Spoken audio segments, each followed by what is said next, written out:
Ya, dikabarkan sosok Nia Kurniasari, ya gadis 18 tahun Mas Ahmed, yang meninggal tragis karena ruda paksa. Kemudian jenazahnya dikubur, ya kurang lebih 1 meter. Ya, ini mendapatkan titik terang. Ya, namun apakah ini ya kerasukan ini benar-benar arwahnya Vina atau korinnya Vina atau ada hal lain? Betul. Ya, Mas Ahmed, langsung saja kita komentari nanti. Ada juga nih tanggapan dari netizen. Oke ya. Ini pandangan Mas Ahmed tadi udah nonton video kerasukan arwahnya belum? Betul, udah. Sini ya. Udah. Nah, menurut panjenengan kayak mana? Salam dulu buat teman-teman. Salam untuk sahabat-sahabat semuanya yang dan juga turut duka cita untuk keluarga dari Nia. Tadi saya sempat melihat video tersebut yang dimasuki arwahnya ke seorang gadis yang dimasukkan arwah Nia. Begini ya, kalau namanya arwah itu, kalau arwah kita sudah meninggal itu tidak bisa diundang-undang lagi. Kenapa? Kita meninggal itu arwah kita sudah naik ke atas. Itu biasanya jin korin. Dan juga kita jin korin, kalau jin korin ya kita masukkan itu dia biasanya bahasanya betul benar dan bisa dipercaya. Tapi kalau kadang jangan salah, kadang mau jin korin kita masukkan, ada iblis yang mencoba masuk juga. Jadi kalau iblis yang masuk ke tubuh gadis itu kadang dia mau mengada-ngada untuk memperkeruh suasana. Namanya sudah iblis. Jadi untuk kayak spiritual mulia ya. Saya bukan meremehkan Anda, tapi saya melihat video itu seperti ada keganjalan. Seperti apa ya? Kerasukannya itu seperti bukan jin korin dia. Tapi kan dia ngasih ciri-ciri juga di situ Mas Ahmed. Pelakunya ada 3, 2 kurus, 1 perawakannya agak gede. Kemudian pada saat meninggal itu sempat dipukul sama batu besar. Itu kan kata si korim Nia ini yang kemasukan ini Mas. Itu gimana?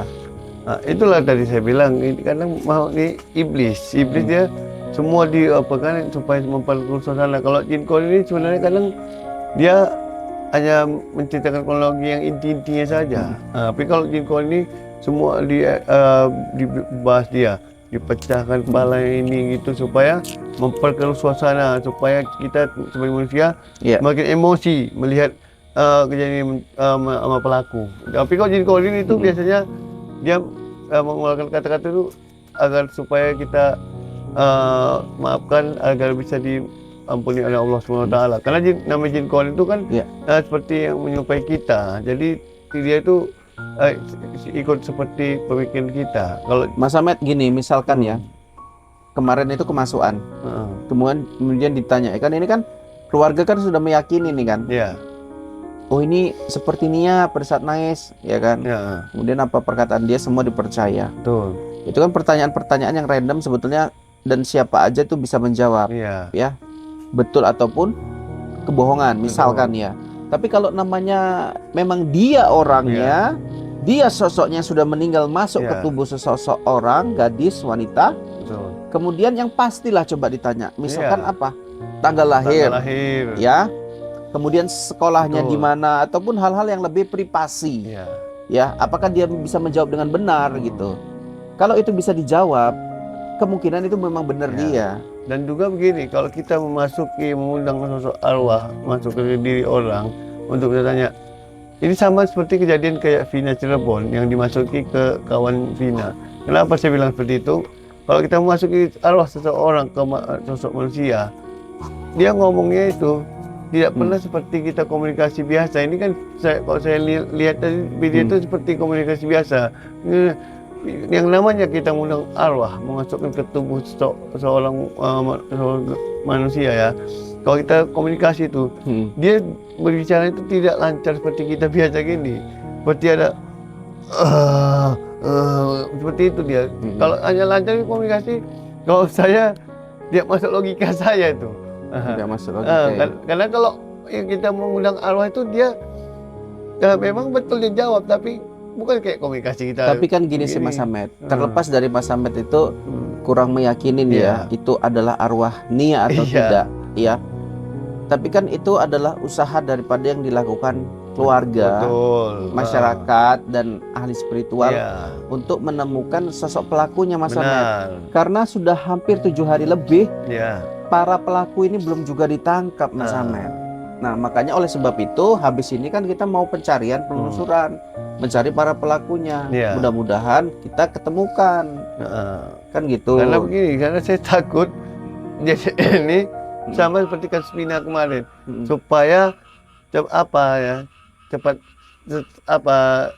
supaya makin rumit lah gitu, dan atau cepat selesai gitu, biar tahu ini pelakunya, ini masuk gini. Karena kalau itu tadi, kalau kita masuk arwah itu, dia itu setahu saya ya, jarang ngomong itu seperti komunikasi biasa. Itu dia agak benar, namanya kita mengundang arwah. Arwah itu kan seperti golongan gaib. Oke, Mas Ahmed. Karena Mas Ahmed tadi membahas Wina, ini ada teman kita yang berkomentar ya, mengatakan nggak usah bawa-bawa indigo, ntar ujung-ujungnya kayak kasus Vina, tambah nggak jelas kasusnya. Udah cukup nggak usah bawa-bawa dukun atau indigo, biar cukup polisi yang ngurus. Iya, karena kalau kita bawa indigo spiritual, nanti lain-lain ini pandangan. Ya pasti Mas Ahmed, antara Mbak Ilo dengan Mbak Priska juga beda dong. Ya, dan gitu, cuman kita kan takut ini jadi semakin rumit.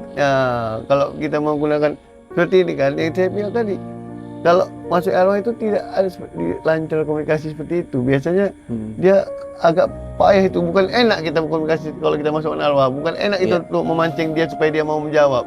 Iya, makanya tadi kita garis bawahi ya, kalau menurut Mas Ahmed bukan dia tidak percaya, mungkin saja yang memasukin tadi bukan arwah tetapi jin korim, ya, atau iblis yang jahat, kan gitu, yang bisa berdusta setiap ucapannya. Ini dari teman kita ya, Mas Rob ya, ini mengungkap fakta kejadian di tempat Nia Kurniasari. Kalau menurut feeling aku ya Mas, kebetulan kampung halaman juga di sana. Biasanya penjajah makanan keliling itu orang dewasa, gak ada yang anak muda, apalagi anak gadis yang masih remaja gini. Tingkah laku preman-preman di sana juga udah hafal. Feeling saya pelakunya rumahnya gak jauh dari korban atau tetangganya sekitar rumah korban. Kemungkinan korban juga sering diusilin sama pelaku, hingga sampai ada kesempatan buat pelaku mencelakai korban. Coba tanyain pada teman dekat atau remaja sekitar siapa yang sering usilin korban. Ya, kalau komentarnya itu masih bisa masuk di akal. Yang benar, kalau masih terlalu muda itu jarang itu ada penjual itu, seperti biasanya 30 ke atas, 40 karena untuk mencari nafkah. Dan juga benar, bisa benarkan pelaku itu tidak jauh dari situ. Dia seperti namanya dia jualan keliling, pasti kan ada aja orang mengganggu untuk iseng. Cuman si almarhum ini terlalu tetus. Ya, ini dari Mbak Ernawati nih, Mas Ahmed.